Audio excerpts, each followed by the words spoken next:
So impian dia ialah untuk mendapatkan satu jambang seperti John Wick.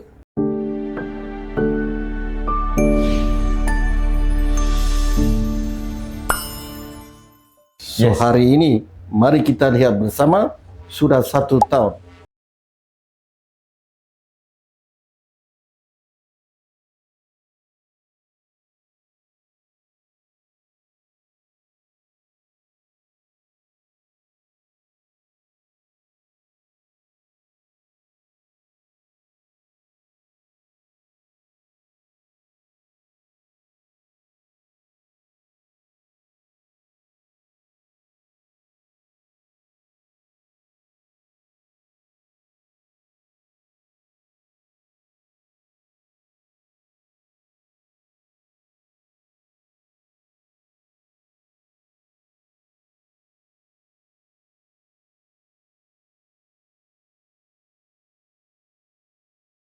So dah penuh dah kalau korang tengok betul-betul. Alhamdulillah.